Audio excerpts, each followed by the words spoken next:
Bonjour, bonsoir. Donc je fais rapidement cette vidéo pour présenter le problème parce que c'est toujours plus simple de le faire ainsi. On est face au système suivant. C'est pour une map jailbreak, mais ça le reste ça me regarde. Donc le mécanisme est le suivant. Donc vous voyez ici vous avez une entrée par laquelle vont entrer les joueurs. Ici vous avez un panneau de commande avec le tout assez sécurisé. Bon, ça, ce n'est pas le souci. Ce qui m'intéresse, c'est celui-ci. Donc cette bestia se bouge. Voilà. Donc le système devrait être le suivant. C'est-à-dire que les joueurs doivent essayer de passer sans toucher donc justement la lame. Et si jamais ces derniers touchent la lame, ils subissent des dégâts. Le tout étant de lier le tout avec des lames supplémentaires ou des difficultés supplémentaires. Et ça c'est le gameplay, ça nous regarde toujours pas. Voilà le problème que j'ai. Actuellement, le modèle que j'utilise, donc en dynamique, euh, ne fait pas les collisions comme je le voudrais. C'est-à-dire qu'au lieu d'avoir les collisions qui sont réparties sur les lames, donc les différentes lames, j'ai une collision qui est répartie en forme de boule, donc qui fait. Donc vous pouvez voir là où je pointe actuellement ma souris, la section.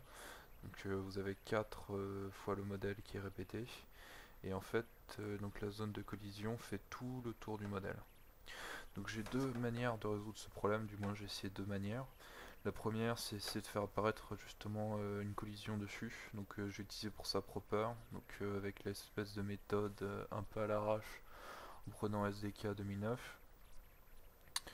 Même en bidouillant ça et en recompilant avec le MDL Studio Compiler, tout ça de mon côté, j'obtiens toujours le même résultat, une espèce de bouillie infect où on ne peut absolument pas passer.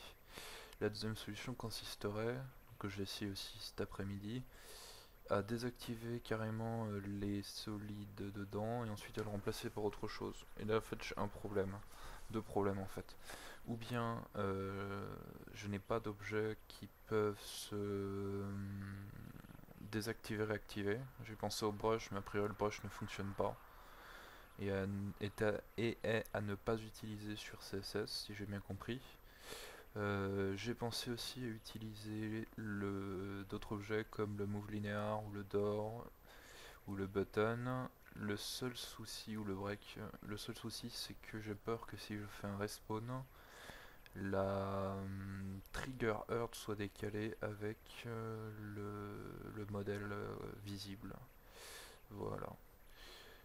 Voilà, donc les trois possibilités, enfin j'ai deux problèmes, une solution suffirait, un, ou bien il faut que je trouve comment enfin remettre une collision correcte sur le modèle, ou deux, est-ce qu'il y a une entité bloc qui permet justement d'avoir ce que je veux, c'est-à-dire de pouvoir remplacer, sachant que la pause n'est pas du tout un souci, hein, voilà, c'est juste, il me faudrait le nom de l'entité si vous avez. Voilà.